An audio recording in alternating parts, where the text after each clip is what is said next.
Hello, friends. Thank you for joining me for this program designed to look at our town, its government, and the people that are involved in making everything work in town. My name is Dan Armin, and I would like to welcome you to I Want to Know.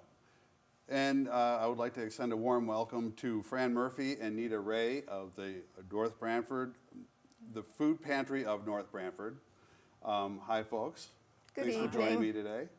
Thanks for having us. Fran, why don't you tell everybody, you're the executive director, correct? Or I am. You are. So tell everybody about you and what an executive director of the Food Pantry of North Branford does. I am responsible for the day-to-day operations of the food pantry in North Branford. That includes scheduling volunteers, ordering the food, making sure that it's a clean and safe environment, registering the guests that come to shop with us, and the overall day-to-day operations. Do you have any paid staff? We do not have any paid Strictly staff. volunteer? 100% volunteers. Okay. How many volunteers do you typically have reliably? Anywhere between 40 and 50. Oh, okay. That's a lot of people that are involved. That's Yeah. great. Yeah, we have an online scheduling calendar so that we don't have too many people volunteering on one day. Okay, that's smart. And make sure you have coverage. Mm-hmm. Rita, you're the president. Yes. So tell everybody about you. Yes, sure. So really what I do is, I mainly support Fran in anything that we need. And I just basically oversee that all of the different operations of our pantry are just running efficiently and really just being in support to Fran, making sure she has everything that, we could provide to her. And we also, her and I work close in hand with any of our planning for the pantry to Addressing whatever include, needs. exactly, Yeah, okay. sure, to include any fundraisers, any things like that. So we always work very close with that. Now, you have a board of directors then? We correct? do, How many correct. people are on the board?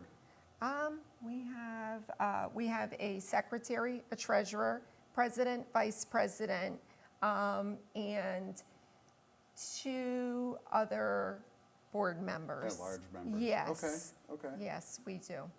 You guys meet monthly? We do. Okay. Yes. Why don't you tell me, so people don't just, they kind of float into volunteerism. You want to tell me your histories with volunteering? What did you start volunteering at? You've been in town, you both have been in town a while. You've been in town around 16 years. And Fran, how long have you? 25. 25 years. So what did you guys first get involved with? Well, my background is working with individuals with developmental disabilities. So Okay. for many, many years, I was involved in Special Olympics, and I did a lot of volunteering then. I needed to stop working in the early 2000s because of some medical reasons. And when I started feeling better, I was determined not to ever stop moving again. Right. So I started volunteering around town. At that point, this building was the senior center. I started volunteering there, at the library, and at a different food bank in town. I see, okay.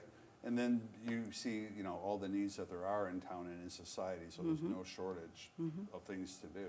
Right. Rita, what did you start volunteering as? Yeah, sure. So my history is definitely a bit different. So I was in the retail world for about 25 years, 21 of those years being with the same company and working in various roles of management. And through the company, we always did ongoing community activities. One of the things that we used to do was Habitat for Humanity. Oh, wow, and great organization. We used to. They are a great organization. We would go out and rebuild homes for the veterans. So I've been involved with Habitat for Humanity. We also were a part of rebuilding the Coast Guard facility in Stratford when Hurricane Sandy came about. Oh, okay. I also have volunteered in numerous different towns for their food banks and soup kitchens. And so, similar to Fran in the sense that really my retail world came to sort of a screeching halt Okay. because in 2014 I was in a really bad accident. Oh, my. So because of that, I had to stop working myself and, of course, get better. Right. And so how I ended up at the food pantry is, oddly enough for me, during a time where I almost thought I really couldn't help myself because I had so many physical things going on, I just knew that I needed to go out and help other people. And so through being at the food pantry, it's really helped me to continue to move along and get me back to me. You're helping yourself while you're helping others. Yes. You know, doing favors Yes. to society. Right. I mean, the truth of it is, you know, I think for many people, you have an accident or some unforeseen circumstance, and you know, a lot of people could be fell into the situation where they need a service like, you know, the food pantry. Right. So it's wonderful that you're there. A great Right. safety net. How many Yes. people do you serve on a weekly basis, or monthly basis, or yearly basis? On a monthly basis, about 80 to 85 families. Currently we have 154 families registered. Okay, right. So you have to register. How does that work? Why don't you tell everybody, like, you know, if I have a need? Because we're a member of the Connecticut Food Bank, we have paper registration that has to be filled out every year Okay. for them. And we do not require any income guidelines. You just need to prove that you are a resident of Northford or North Branford. Okay. And once the person is registered, the name goes into a spreadsheet, but is never shared. At the end of the month, I have to tell them how many adults, seniors, and children come to visit. Right, right. Anonymous. And from that is generated how many meals we give out. So you rely solely on donations, correct? Even though you do have a budget, but the budget is for the operations of the place. I mean, we need to keep the lights on, we need the place to be heated, do you guys have refrigeration? We do, Okay. yes, yes. Yes, we do work, you know, on donations, both financially and of course through, you know, the food donations, because to your point, we do have to support the day-to-day operations. And, you know, I would like to add that our community, being in a small town, our community has just been an enormous support to us, and we really couldn't do it without them. So, you know, we're very appreciative for our everyday donations. Because we don't get any kind of municipal or government funding. Assistance, right. We are not a town agency. Right. We're not a town entity. We are a corporation, a private corporation. Are you and nonprofit? We are a nonprofit. Yeah, okay, right. To be a member of the Connecticut Food Bank, you have to be a nonprofit. Where are you located? At St. Andrew's Episcopal Church in Northford in the basement. It's 1382 Middletown Avenue. Like, go right ahead. Well, in silence and nobody knows, I fixed my wiring on is that good? Okay, perfect. Moving on, you were saying, I'm sorry. I was becoming disconnected. We're in the basement of St. Andrew's Episcopal Church in Northford at 1382 Middletown Avenue. And you're and take up the entire basement. How big is the space? About 2,000 square feet. Okay. Yes. And how is the layout? So you have racks, and then people come in during your hours, which are? Wednesdays from 4 to 6:30 p.m. Okay. Fridays from 10:30 to 1 p.m. and Saturdays from 10 to 12:30. Okay. So we set that up hoping that we could fit, everyone could find a time when they could fit in. And then in between, you have volunteers taking inventory, rotating inventory, and handling donations as well, and putting them in stock as well, correct? On the days that we're open. Yeah, on the days where you're open, Yeah. okay.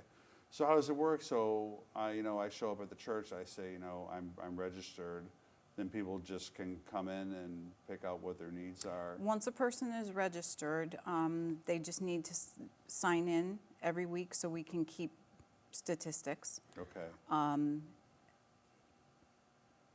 The amount of food that a family gets depends on the family size, because we are supplemental, but for example, a family of 8 would get more money than, get more food right.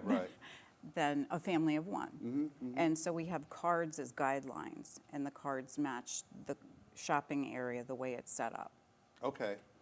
What typically are your greatest needs as far as foodstuffs are concerned? I mean, I presume like peanut butter and jelly, pastas. What else do you guys? Cereal, oatmeal, hearty soups. Okay. Canned goods with a long shelf life, ideally, right? Yes. Correct. Do you have vegetables? We do. We have vegetables. Some of the ongoing canned good items that we typically need are baked beans, I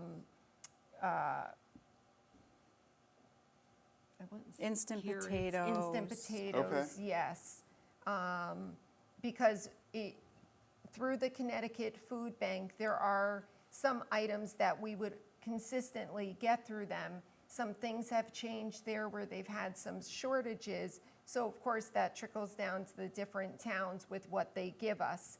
So because of that, some of the key things that we've needed are the cereal, the peanut butter, Juice. baked beans. Juice has been a very big one. Do you have bread products as well? We do. Okay.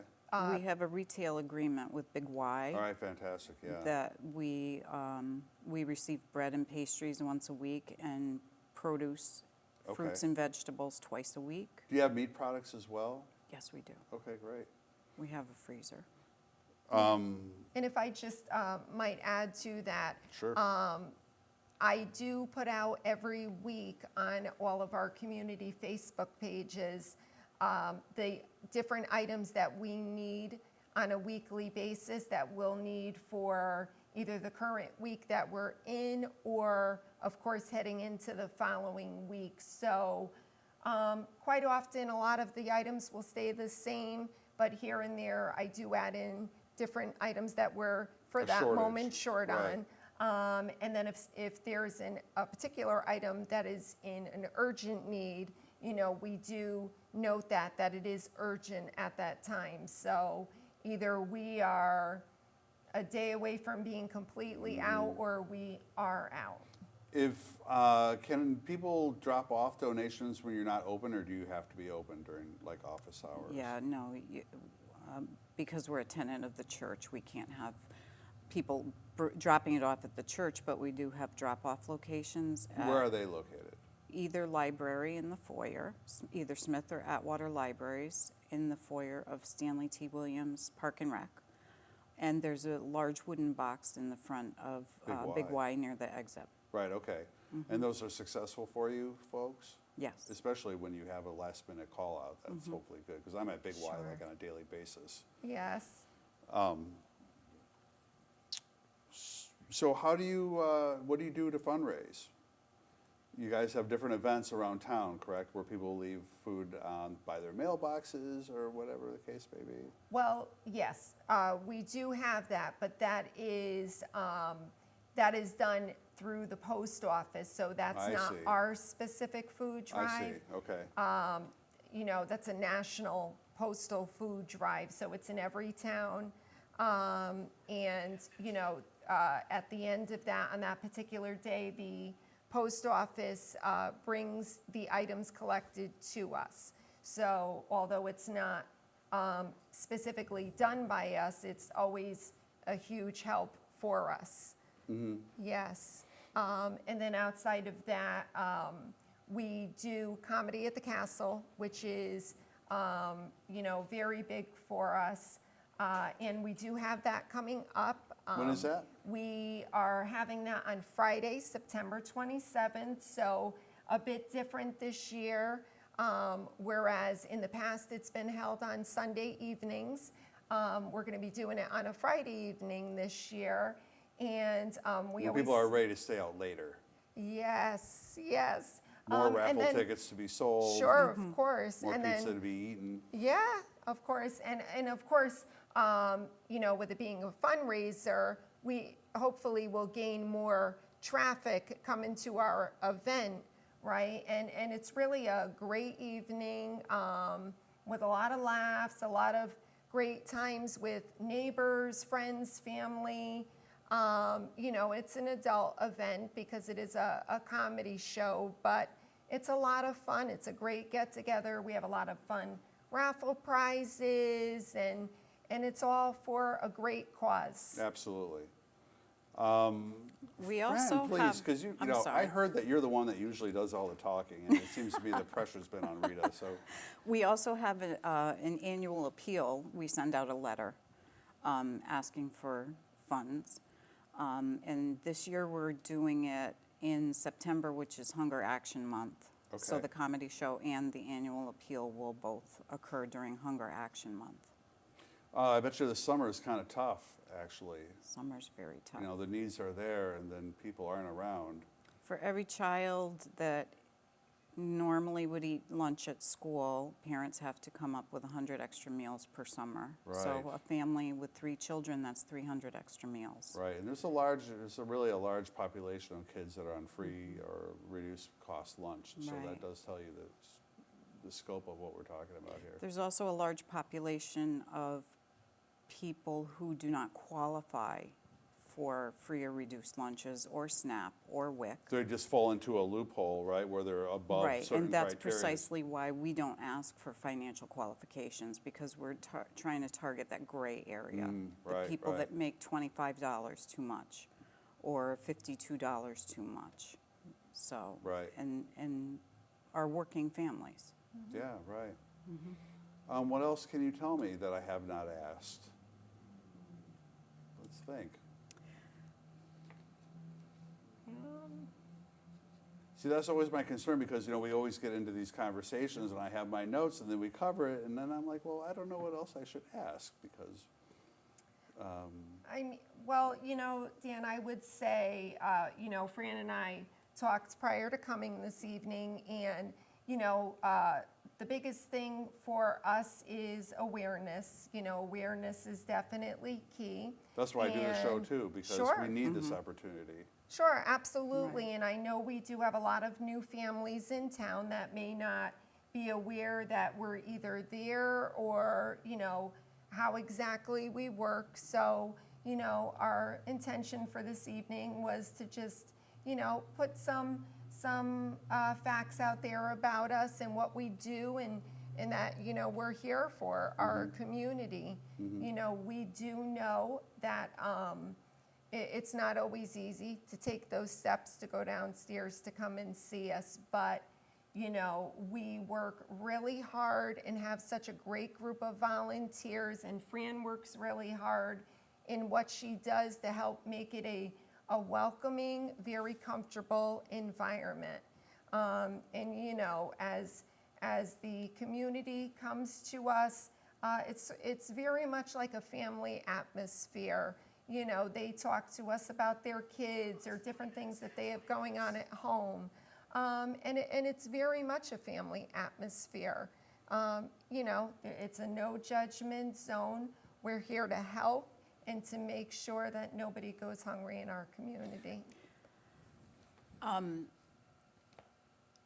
What I wanted to say is, without Lynn Reardon and Frank Forgione, there would be no food pantry of North Yes. Branford. Right. When Two Lynn, wonderful people. the first Yes, time I thank met Lynn face to face, I mean, she's a legend in town, but the first time I met her was in 2012. I was volunteering at a different food bank in town, and she and I came together on a Sunday to help a family who was in crisis. They were actually living in their vehicle, and they had several small children. And through Lynn's work with Matt's Mission Fund, she noticed a common theme was food insecurity, which most people are not aware of in this town. According to the latest statistics from Feeding America, which is the parent organization of the Connecticut Food Bank, 7.3% of the people in this town are food insecure. And through Matt's Mission Fund, she would give them gift cards or money for food, but that's just a Band-Aid at that Right. point. And she wanted to develop a place that was sustainable, that would be long-lasting, that would be dependable for the people that needed it the most. And thanks to St. Andrew, we found a home. And if it were not for Frank and Lynn and their dedication and their passion and their energy and their blood and sweat and tears, there would be no food pantry. Yes. And I would like to say that most of the people who volunteer there do not do it because they do it because they know what it's like Right. to struggle. Right. And I will say, you know, when I first started doing this show about a year and a half ago, one of the first people I interviewed was Frank Forgione. And I remember. what a great person, and what an honor it was to interview him Yeah. and know him. And afterwards I said, so I need ideas as to who to interview. And you were the one that he said, you have to interview. He called me Frank. that night and he told me, he said, I put your name out there. Yeah, right, right. And so I'm really happy we've been able to do this. And that was a while ago. It's hard to schedule people, Yeah. but the needs are still there. You know, unfortunately, the needs haven't changed, and unfortunately, there's a need for people like you to be there.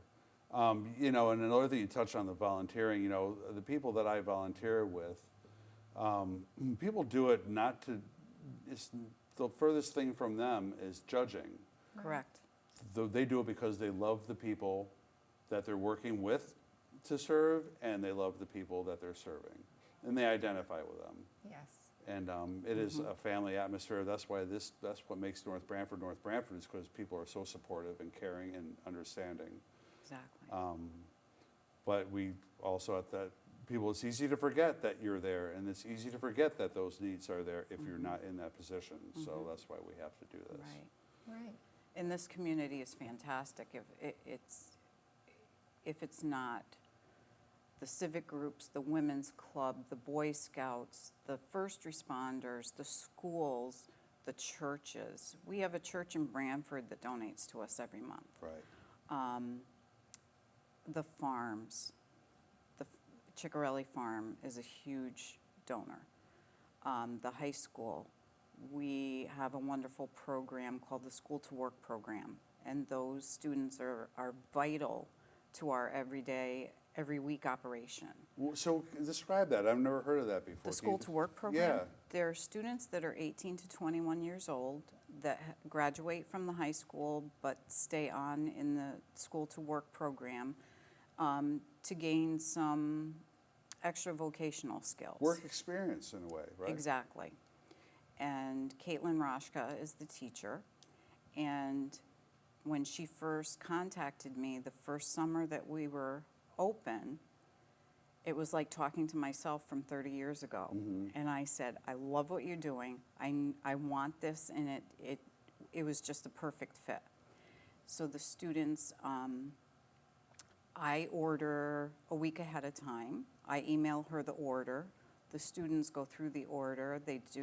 Once they get to the Connecticut Food Bank, they actually go and pick it up. They do the inventory. They bring it back. They unpack it. They mark it as received. They stock the shelves. And one summer, 4 of them went on to get jobs in retail environments. Wow, great. And so you're it's supporting an ongoing program. It's wonderful. ongoing support for everybody. Yeah. So how do people get a hold of you folks? Do you have, Facebook information you'd like to share, email information you like, website information? Why don't you share all We do that? have a website. It's foodpantrynb.org. The email is foodpantrynb@gmail.com. Our phone number is 203-208-2581. And we do have a Facebook page. Okay. That is the Food Which Pantry. I see, I'm on that, The so I see Food it. Pantry of North Branford. Okay, fantastic. Well, thank you, both of you, for what you're doing in town. Thank you. And thank you for doing this. And hopefully we can do this again. And hopefully this will bring some new people into your being aware of what you do, and maybe we can address some of the needs that you have. And so thank you on behalf of the town. Sure, of course. Thank you. Thank you you for very having much. us. Sure. And I'm happy to do it. yes, thank you. We appreciate it. And I'm glad we did this for Frank too. He'll be thrilled. Yes. Yeah. No, I'll call him tonight. Okay, very good, very good. Tell him I said hello. I will. All right, so thank you for joining us, folks, for another issue of I Want to Know. Hopefully we'll see you soon. To contact me, you can email me at danarminnb@gmail.com with any ideas or criticisms, whatever. Thank you again, and we'll see you next time.